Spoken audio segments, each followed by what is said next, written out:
भैया मैं जा रही हूँ अपने दोस्त के यहाँ नमाज पढ़ने, ठीक है? ठीक है जाओ।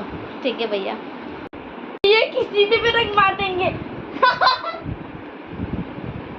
ये तुमने ये क्या किया? भैया भैया देखिए ना, मैं नमाज पढ़ने जा रही थी, एक हिंदू लड़की मुझे कलर लगा दी।